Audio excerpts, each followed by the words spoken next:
Hi again, Shotzi here, Andrew Shaw. Now the fourth installment of this giraffe painting. This installment I'm going to focus a little bit more on the giraffe, still using the negative space of the sky to help define the shape of the head. You can see I've narrowed the neck a little bit, then I'll have to do that all the way down. I'm just trying to get a little bit of the color. It's very orange, a lot of brown. Bring a little bit of a lighter value down the neck.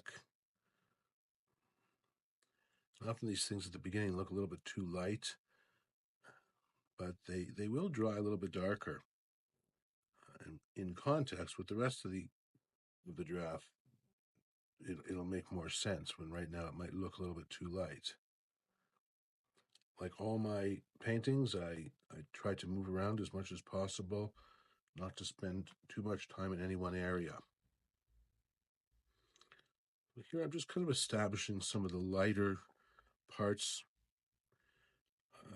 of the animal.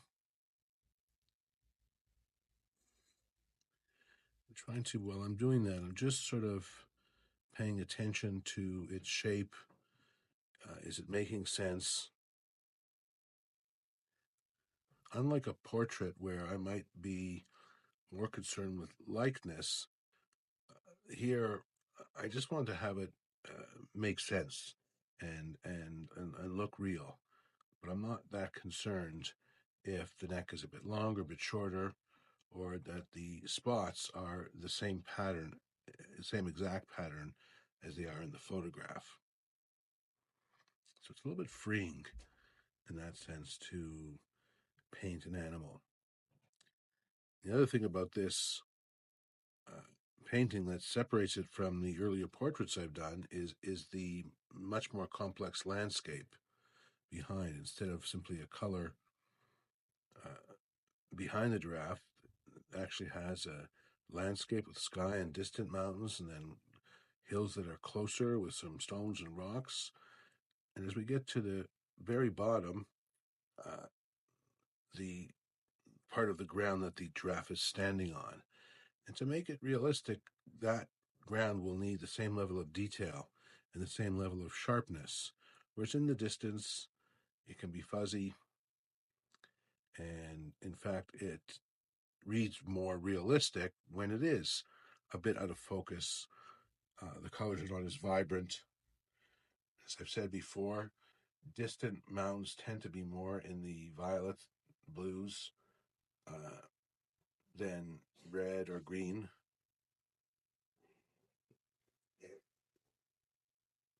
Then you can see again a little bit of face, the nose, the eyes, then down to the chest and stomach, constantly moving around. So it really helps me see the whole figure as one. I don't get too zoomed in on any one spot. I'm really trying to nurture, in a sense, with paint, the relationships between the various locations on the body. And by moving around, I'm constantly keeping those connections front and center in my consciousness, in my awareness. As I do typically, when I'm bringing in light or dark, I will often do it in almost an exaggerated way, make the lights even lighter, at least initially, than I think they should be. Because I'm doing this a la prima or wet on wet, the white that I put down, the very light, will actually blend to some degree with the paint already on the canvas. So it will darken up a little bit. It'll pick up some of the orange and some of the brown, or in fact, in this case, it's sienna, burnt sienna that I'm using palming. It's kind of an orange brown.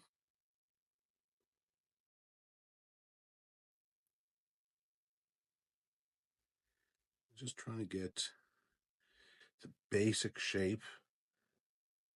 From a final painting product, I would say this is still sketch. This is still preparing for the actual details and the finishing off the shape. as I would as I get closer to the end of the painting. And back up to where the eye is, and the mouth, the nose.